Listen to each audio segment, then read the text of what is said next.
बिस्मिल्लाहिर्रहमानिर्रहीम।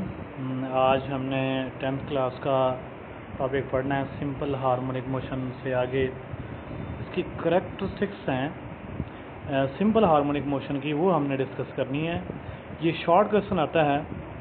Short question आप लिखेंगे write the characteristics of simple harmonic motion या write the important features of simple harmonic motion.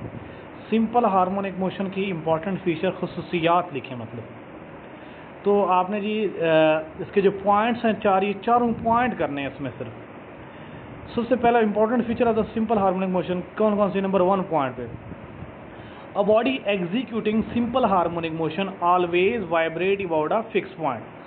कोई भी बॉडी सिंपल हार्मोनिक मोशन में एग्जीक्यूट करेगी, कायम रहेगी, मौजूद रहेगी अगर वो किसी फिक्स पोजीशन के इर्द गिर्द वाइब्रेट करे, ऑसिलेट करे। तो वो किस में होगी? सिंपल हार्मोनिक मोशन में। It's acceleration is always directed towards the mean position. कि कोई भी बॉडी सिंपल हार्मोनिक मोशन में उस वक्त होगी जब उसका एक्सेलरेशन जो है वो always directed towards the mean position, हमेशा मीन पोजीशन की तरफ होगा। अगर कोई भी ऑब्जेक्ट एक्सट्रीम ए से ओ की तरफ आ रहा है तब भी एक्सेलरेशन ए से ओ की तरफ होगा, मीन पोजीशन की तरफ होगा। और अगर कोई ऑब्जेक्ट ओ से बी की तरफ मूव कर रहा है तब भी उसका एक्सेलरेशन मीन पोजीशन की तरफ होगा। हम कह सकते हैं acceleration is always directed towards the mean position. के एक्सेलरेशन का लगाव झुकाव हमेशा किस तरफ होगा? मीन पोजीशन की तरफ। The magnitude of acceleration is always directly proportional to displacement.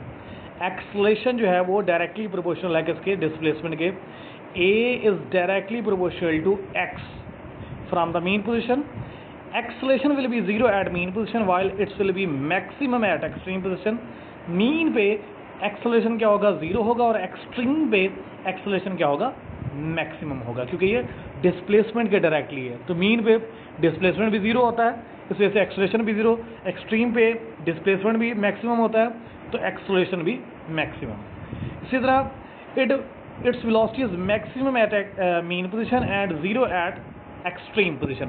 इसकी वेलोसिटी मैक्सिमम होगी मीन पोजीशन पे और 0 होगी एक्सट्रीम पोजीशन पे।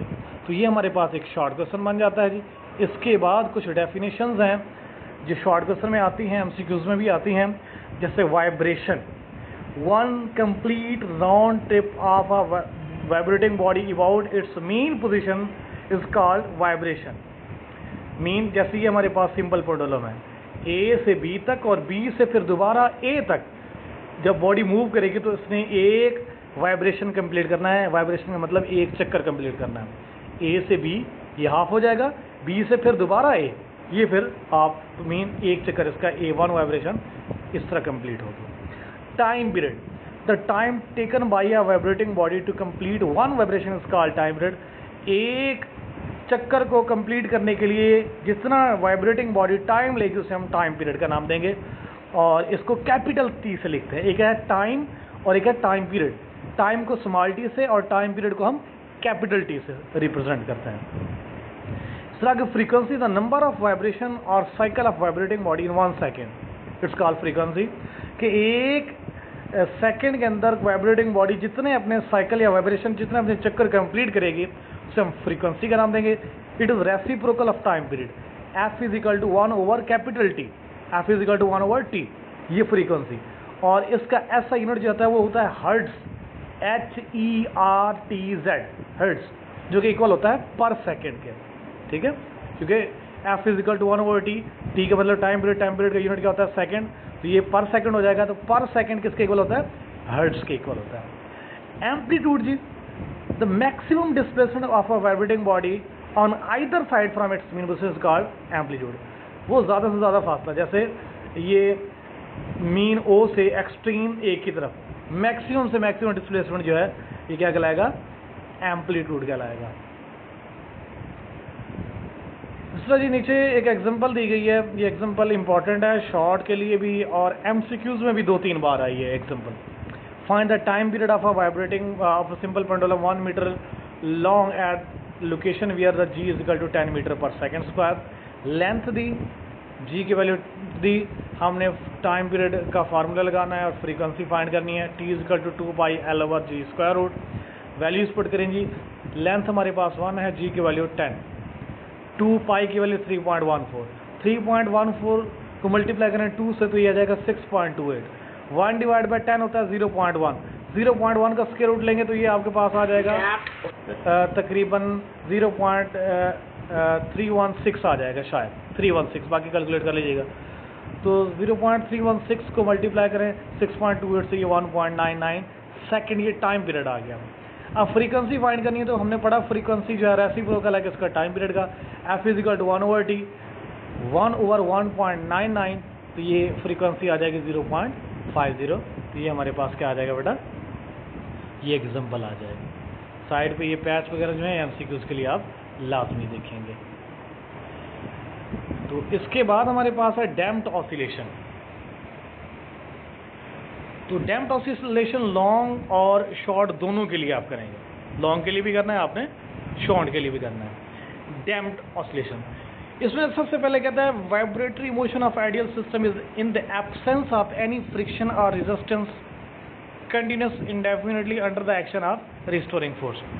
कि किसी भी ऑब्जेक्ट की वाइब्रेटरी मोशन किसी आइडियल सिस्टम की, बात यहाँ हो रही है आइडियल सिस्टम की, in the absence of friction resistance, मतलब अगर कोई फ्रिक्शन नहीं है, कोई रेजिस्टेंस नहीं है, कोई मुखालफत नहीं है, तो बॉडी फॉर एवर जो है मूव करती रहेगी, हमेशा के लिए ऑब्जेक्ट क्या करता रहेगा, मूव करता रहेगा, उसमें कोई रुकाव नहीं आएगा। क्योंकि जब फ्रिक्शन नहीं होगी, पेंडुलम अगर मूव कर रहा है कुछ देर के बाद रुक जाता है, किसकी वजह से, फ्रिक्शन की वजह से। और अगर फ्रिक्शन हो ही ना तो ऑब्जेक्ट फॉर एवर क्या करता रहेगा, मूव करता रहेगा। लेकिन प्रैक्टिकली ऐसा पॉसिबल नहीं है। Practically in all system the force of friction retard the motion. Force of friction कहता है ऑब्जेक्ट की मोशन को क्या करती है, रिटार्ड कर देती है, जैसा कि फिगर में आपको नजर आ रहा है। रिटार्ड मीन कम कर देना उसको। So the system do not oscillate इंडेफिनिटली, system कहता है मुस्तकिल तौर पे ऑसिलेट नहीं कर पाता। जब फ्रिक्शन होगी तो ऑसिलेट मुस्तकिल तौर पे फॉर एवर मूव नहीं करेगा। The friction reduce the mechanical energy of a system as time passes. जैसे जैसे टाइम पास होता जाएगा फ्रिक्शन ने क्या करना है, सिस्टम की मैकेनिकल एनर्जी को कम से कम कर देना, कम से कम। फ्रिक्शन उसकी मुखालफत करेगी, उसकी एनर्जी कम होगी, मुखालफत करेगी, उसकी एनर्जी कम होती जाएगी।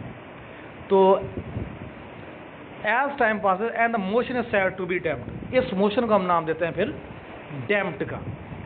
This damping progressively reduce the amplitude of a vibratory motion. कहते ये डैम्पिंग जो है रिड्यूस कर देती है एम्पलीट्यूड के, जैसे कि फिगर में आपको नजर आ रहा है, ये देखें एम्पलीट्यूड कम से कम होता जा रहा है, कम होता जा रहा है, कम होता जा रहा है, बिल्कुल ये जो मीन पोजीशन वाली लाइन है उस पर होता जा रहा है, और ये जीरो है, जीरो पे आ गया एम्पलीट्यूड। इसके बाद देखें अब एम्पलीट्यूड मैक्सिमम, आप फिर जीरो की तरफ, ये जीरो की तरफ, और ये फिर एम्पलीट्यूड देखें फिर यहाँ पे जीरो हो गया, अब ये फिर मैक्सिमम। ठीक है, तो इस तरह नीचे एग्जांपल दिया इसने शॉक ऑब्जर्वर की। In automobile are one of the practical application of damped oscillation. A shock observer consists of a piston moving through liquid as oil। Piston के अंदर शॉक सिस्टम जो गाड़ियों के अंदर लगा होता है, कि आप अगर किसी स्पीड ब्रेकर के ऊपर से गुजर के जा रहे हैं, या कोई वहाँ मतलब गड़ा सा आ गया, गाड़ी जब वहाँ जाती है तो वायलेंटली वाइब्रेट करती है ऐसे, चाहे मोटरसाइकिल हो या कोई गाड़ी हो। अब उसके जो शॉक सिस्टम लगा होता है उसमें ऑयल होता है, वो क्या करता है, उसकी वाइब्रेशन को कम कर देता है, और उसकी जो मैकेनिकल एनर्जी है वो हीट में कन्वर्ट हो जाती है। जब वो हीट में कन्वर्ट हो जाती है तो क्या होता है, वो ऑयल उसको एब्जॉर्ब कर लेता है। A shock observer consists of a piston moving through a liquid such as oil. The upper part of the shock observer is firmly attached to the body of car. When car travel over a bump on the car may vibrate violently. The shock observer damp these vibration and convert their energy into heat energy of oil.